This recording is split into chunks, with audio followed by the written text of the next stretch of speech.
안녕하세요. 더 나은 삶입니다. 지난 7월 제닛 옐런 미국 재무장관은 의회가 연방정부 부채 상한을 늘리지 않을 경우 오는 10월 미국 정부는 채무불이행 사태에 직면할 수 있다고 경고한 바 있습니다.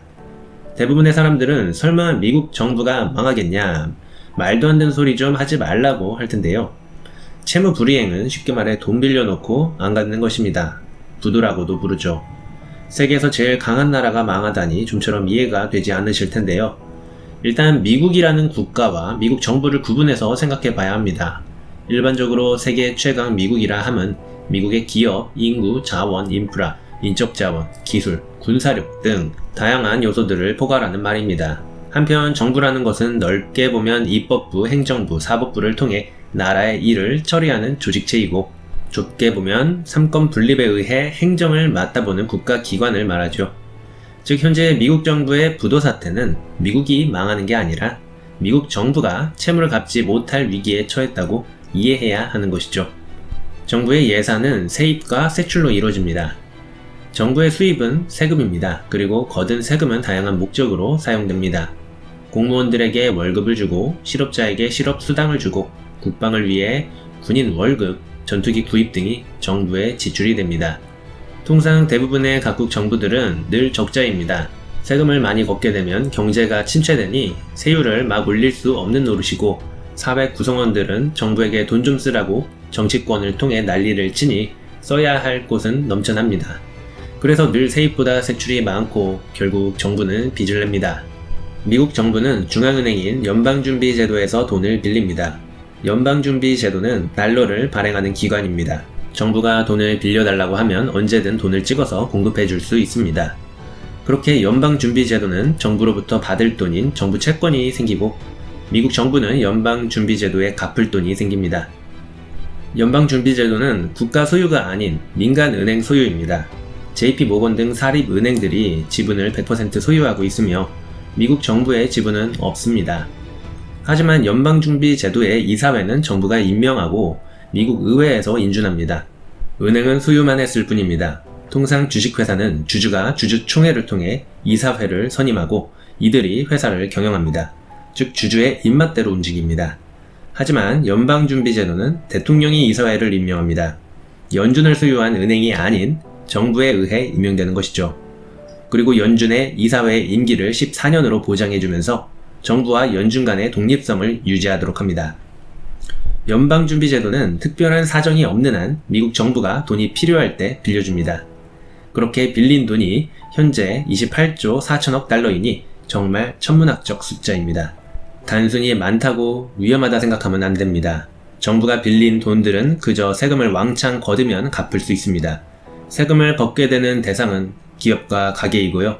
즉 기업과 가계의 경제력이 빵빵하다면 언제든지 세금을 걷어 빚을 갚을 수 있습니다. 그래서 정부 부채의 규모는 그 나라의 경제력인 GDP와 비교하게 됩니다. 미국 정부의 GDP 대비 정부 부채는 133.6%로 GDP 대비 부채 수준이 역사적으로 높은 수준이긴 합니다. 참고로 우리나라의 GDP 대비 정부 부채는 42.3%, 일본은 224.9%, 중국은 20.6%, 이태리는 155.8%, 프랑스는 115.7% 정도 됩니다. 그렇다면 정부는 뭘 믿고 그렇게 돈을 많이 빌릴 수 있냐는 의문이 생깁니다. 우리가 돈을 빌리려면 재산이 있거나 소득이 있어야 합니다. 정부의 소득은 세금입니다. 즉 정부는 시민들에게 세금을 거둘 수 있는 권한이 있습니다. 쉽게 말해 정부의 부채는 시민들의 재산과 소득을 담보로 돈을 빌린 것이라 생각하면 됩니다. 시민들 입장에서 정부 부채가 계속 늘어나면 좋은 게 아닙니다. 자신들의 재산과 소득을 담보로 돈을 빌린 것이니 언젠가는 정부가 세금으로 다 걷어들일 것입니다. 그래서 정부가 돈을 빌려 부채를 늘릴 때는 시민들이 직접 뽑은 의회의 허락을 받는 절차를 만들어 안전장치를 걸어둔 것이죠. 미국 정부 부채 한도란 미국 정부가 차입할 수 있는 최대 한도를 정해두는 것입니다. 정부가 자금 차입할 때마다 의회 승인을 받는 것은 번거로운 일입니다. 그래서 정해진 한도 내에서는 의회 승인 없이 자유롭게 돈을 빌릴 수 있게 하는 것이죠. 이러한 부채한도 제도는 1939년에 도입한 제도였습니다. 연방정부가 은행 등을 이유로 무분별하게 빚을 끌어다가 지출하는 것을 막아 건전한 재정 상태를 유지하자는 게 이 제도의 취지였습니다. 그렇게 미국 정부는 의회에서 정한 부채 한도 내에서만 부채를 써야 하는데 현재 그 부채 한도가 22조 달러입니다. 그리고 미국 정부의 부채는 28조 4천억 달러로 이미 법적 상한선을 훌쩍 넘긴 상태입니다. 2019년 민주당과 공화당은 부채 한도를 22조 달러로 설정했지만 한도 적용을 올해 7월 31일까지 유보하기로 합의한 바 있습니다. 즉 올해 7월 31일까지는 22조 달러 한도가 넘게 부채를 써도 되는 것이었습니다.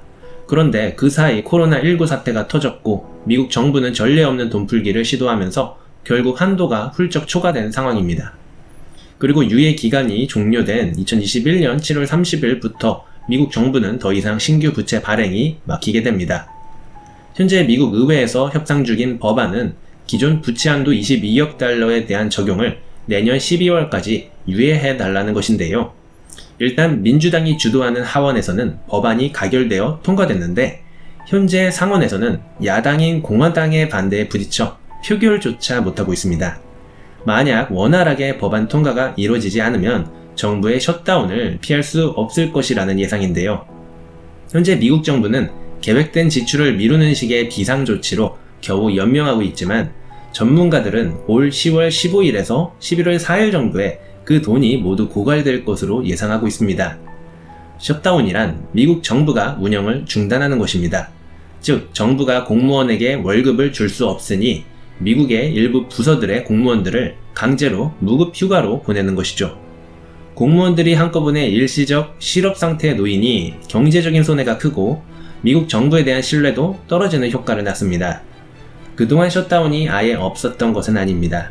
지난 트럼프 정부 때는 멕시코 국경 장벽 건설 예산 문제로 34일간 연방정부 셧다운 사태가 발발했는데 미국 정부가 셧다운을 하게 되면 하루 3억 달러의 손실을 미 경제에 끼친다고 전망하며 일주일 단위로는 경제 성장률을 0.1에서 0.2%씩 깎아먹는다고 합니다.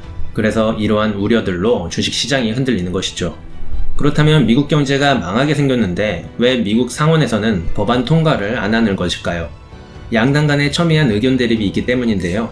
이번 상원의 법안 처리에서는 크게 세 가지 법안이 논의되고 있습니다. 첫 번째가 부채 한도 유예권, 두 번째가 인프라 투자 1.5조 달러권, 세 번째가 사회복지 프로그램 3.5조 달러권입니다. 여기서 공화당이 반대하는 건 부채 한도 유예 법안과 사회복지 프로그램 3.5조 달러 법안입니다. 사회복지 프로그램 3.5조 달러 법안은 민주당에서조차 대립되고 있는데 더 늘려야 된다는 진보파와 너무 많다는 중도파로 나눠져 대립하고 있습니다. 일반적인 법안이 통과되기 위해서는 상원 의원 100명 중 60명이 필요한데 예산법의 경우 특수 절차에 따라 51표만으로도 통과될 수 있습니다. 현재 상원은 공화당과 민주당이 50대 50으로 차지하고 있는 상황에서 공화당, 민주당 진보파, 민주당 중도파로 나뉘어 서로 양보하라고 싸우고 있는 것이죠. 부채 한도 유예권, 즉 정부 셧다운과 최악의 경우 정부 채무불이행까지 걸어놓고 말이죠. 배경 설명을 들으니 지금 이슈되는 부채 한도 초과 문제에 대한 이야기들이 조금 쉽게 이해가 가셨나요? 아무쪼록 잘 해결될지 관심있게 지켜봐야 할 것 같습니다. 이상 돈한삶이었습니다.